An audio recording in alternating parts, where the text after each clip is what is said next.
Profesi yang satu ini tidak banyak dikuasai oleh orang pada umumnya, karena membutuhkan keterampilan khusus.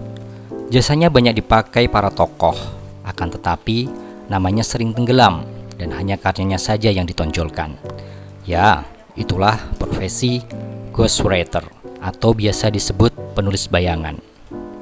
Penulis bayangan merupakan profesi penulis profesional yang dibayar untuk menulis buku biografi, buku fiksi, non-fiksi, maupun naskah pidato, di mana nama penulis tidak dicantumkan.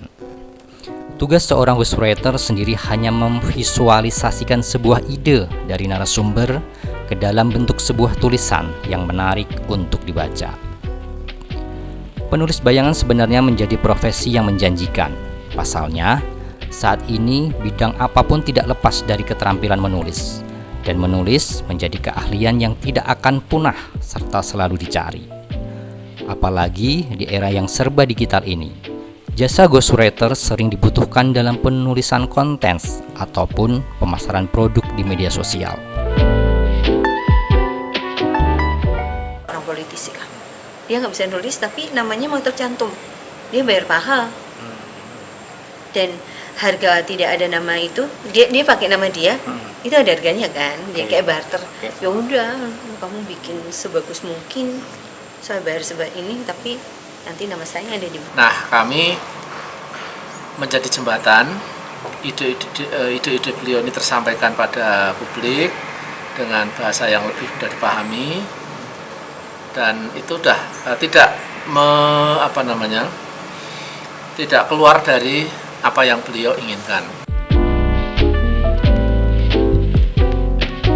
Selain keahlian mampu menulis, menjadi seorang ghostwriter harus cepat belajar serta mempunyai intuisi yang kuat tentang topik yang akan ditulis.